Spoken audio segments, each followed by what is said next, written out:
Welcome back to Bis Baby Boo. We are going to be talking all about beasts in today's episode, but I guess you could also say it's kind of like animals or creatures. It's kind of an open-ended theme today, but it still kind of fits under that one subgenre there.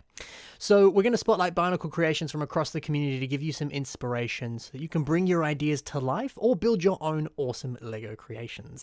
Now, these mocks, of course, are all taken from the 2023 Bio Cup, and I sort of just built a theme around some of them there, but the Bio Cup entries this year have been phenomenal, so be sure to check that out. I'll keep a link in the description there, so if you want to check out some of the stuff that's been posted in the Bio Cup, that's where you can go, because it's some really, really good stuff this year. Anyway, let's dive in. This first mock is called Spirit of the Falls, and it's by J6 Crash. Lieutenant Smash, that's right, Lieutenant LT Smash, or in this case, J6 Crash. If you get that reference, you win. Anyway, I love the landscape on this a lot. It's so rare to see landscape designed with so many Bionicle parts, and honestly, for it to look good, it's kind of rare to see. But it looks so good here. Scattering the dark green torso parts along the edge of the lake here, I think is very smart. It looks like patches of grass. It works well. I said these are scattered, but they could also actually be physically, built together with some bone pieces connecting them. It's hard to say from this image, but either way, it looks really nice.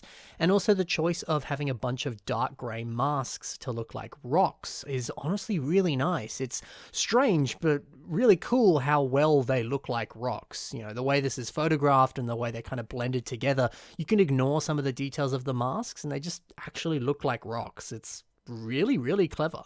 The tail on the fox is also another beautiful part of this. The fact that the tail is just that nice sort of fluffy tail as you would expect on a fox, but it then seamlessly flows into water and then that water cascades down to the bottom. That's fun, and I love the idea that this fox is, just deep within nature and is this sort of mythical strange beast that water flows out of its tail and it almost like creates rivers and waterfalls and things. That's one, a really fun concept, and two, it's been perfectly executed here.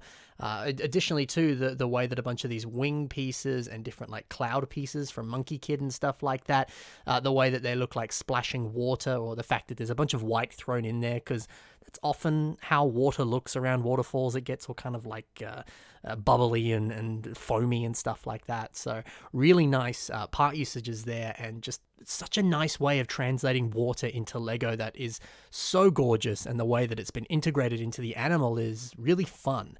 I also think the face design of the fox is wonderful as well, and these back legs here are cool. The fact that there's that dark blue Hero Factory shell, the little tiny one there, and that's partnered up against a dark blue Rakshi head, it makes for a nice sort of crouched down back leg design. It's fantastic. So it's cool how the landscape just perfectly flows into this animal. And oftentimes when you've got a stand, they can be kind of separate from the mock, and you could very easily separate the two and they would probably still work separately. But when they're perfectly formed together like this, it makes something really, really special. So I love the concept on this, and the execution is wonderful. Over to a mock by Monopoly, and this is Aqua Shark Infiltrator. So before we saw a creature very much inspired by myth and legend, or at least evoking the essence of that. And now we're seeing how beasts can influence man-made vehicles here. So we've got very noticeable shark motifs on this vehicle here. The shape of the cockpit very much looks like that of a shark's face, and when you combine it with the teeth that are on the bottom there, it certainly pulls off that sinister look very well and evokes an essence of a shark, which is fitting. We've also got this very nice sleek back design and this nice tail design. The back, of course, using a bunch of those Exoforce robot arm pieces with some claws on the bottom there to really pull off a beautiful back design. And then on the tail, we can see the repeated feet. Great design. I imagine these are linked together with flex tube of some kind, but the curve that these form when you just partner them up like that is fantastic. Obviously a fair bit of repetition of pieces on both the back and the tail there. Honestly, if you're ever stuck with what to do to create any kind of design, just spam or repeat pieces. You're probably going to get something good. Oftentimes repetition just is a very valuable tool that almost always looks good. Obviously, you might run into the issue of not having a bunch of that specific piece, but that's where you got to do a little bit of, smart buying of your Lego. Maybe buy certain sets that have large quantities of a specific piece, or just go on Bricklink and see if you can bulk buy a specific part. Sometimes it's relatively cheap to be able to do that, depending on the piece you buy and the Bricklink store that you go to. Or you can go to lego.com and buy on bricks and pieces. There's multiple ways you could approach doing that, and like we can see here, it looks awesome. So yeah, it's nice to know that beasts or creatures or animals can certainly influence any kind of thing, really. It's a very effective idea to dip into the animal kingdom, take certain attributes or ways that they move or characteristics that they have, and allow that to influence what you're making. This is a very nice example of that. Let's move over now to our mock by Pethriv, and this is Encounter in Norway circa 1019 AD. This is really cool. This is insanely good. The shaping, the texturing, the accuracy of this is out of this world. The idea of using like minifigure skeleton legs for teeth is awesome. Then combine that with that old style cape piece that's used on the tongue there, the red one specifically, and then sandwiching that between two of these brown masks on the side. Just this whole head design is exquisite. So many wonderful part usages, and it looks exactly like a bear head. It's so good. Additionally, I love this like ring of fur around the neck. The fact that there's a bunch of those brown connector pieces, and then a couple of them have those brown cones as well.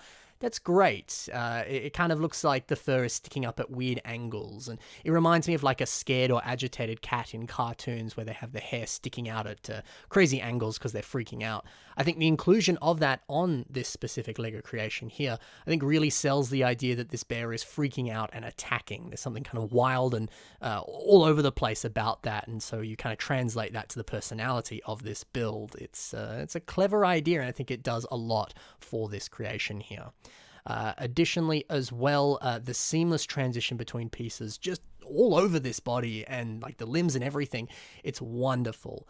There's so many different pieces at use here. I mean, we can see like Rakshi back pieces there combined with larger claw pieces, a few different system pieces thrown into masks as well, like Bahatunuva's mask on the hand there. This is so cool. It just like perfectly captures fur. The texture's just so well conveyed. This is honestly just so good. It's incredible like how effectively you can capture the look and feel of a bear attacking just with plastic bricks here. This is really, really good. So certainly an expertly crafted bear beast animal creature here. Well done. And some fantastic landscape to go with it too. And I like the fact that it's like trudging through the snow there.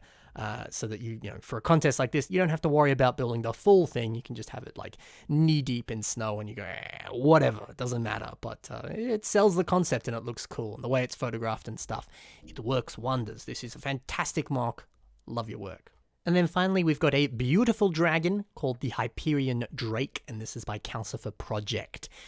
The first thing that really stood out to me on this build was the awesome bold lime spikes. Now, this burst of color here is so unique and just, I think, really makes this mock stand out. Now, these pieces specifically came on the somewhat recent Technic Lamborghini set, the lime one. And yeah, man, Technic sets are so good. They have great pieces in them. I mean, as we can see here, just by using a few different pieces from this Technic Lamborghini, specifically this larger kind of almost like helicopter rotor piece, you can see it just by the door at the bottom of the Lamborghini there. Just by using that one piece alone in this set, you pull off an awesome look here. Imagine what you can do with all the other pieces in that Lamborghini set. So by all means, go out there and buy a Technic set or two. Whether it's a super expensive one or a slightly cheaper one, you're going to be able to create some cool stuff with the pieces in there, as we can see on this mock. So love the inclusion of that on this dragon. Great idea. And on that too, white, lime, teal, and dark tan. What a wonderfully strange but nice color combination. In my head, those wouldn't work together, but they do. They work very nicely. I love seeing a bunch of these teal fin pieces that we can see all along the back there, just spammed all over it. That creates such a lovely, spiky, like dragon scale effect. Really cool. And I think the same thing can be said for the white fur around the neck, just constantly repeating that piece there. It looks really, really good. I also love the dark tan swords used as like fingernails or claws, whatever you want to call them. Those are a lovely addition, and just in general, there's a nice spiky texture and aesthetic all throughout this creation.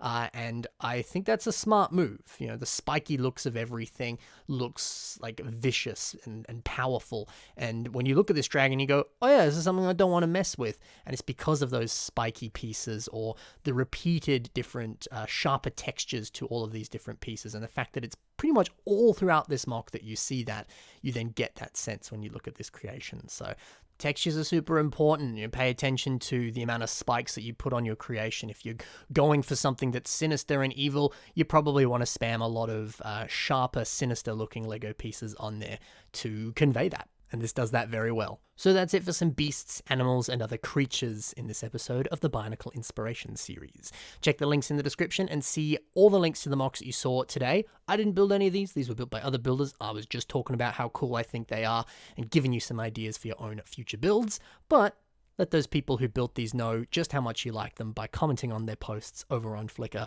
They deserve the love that you can give them. Additionally, there's links in the description below to my own social media, so if you want to see the things that I'm posting and building, that's where you can check that out. There's also links in the description to my Patreon and other stuff that I've got going on, so you can check that out there. Additionally, in the description below is the submission email. It's also on your screen right now if you want to see it there. And if you submit an email to that email featuring your own creations, I will do my best to put them on a future episode of the Bionicle Inspiration series. I'm going to be pre-recording a few episodes over the next few weeks because, I haven't announced that yet, have I? Reasons. So the quicker you send those, the more likely they'll appear over the next few weeks.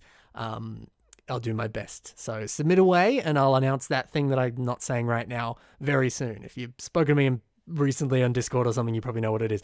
But it's fine. I'll announce that soon. Spoilers, blah.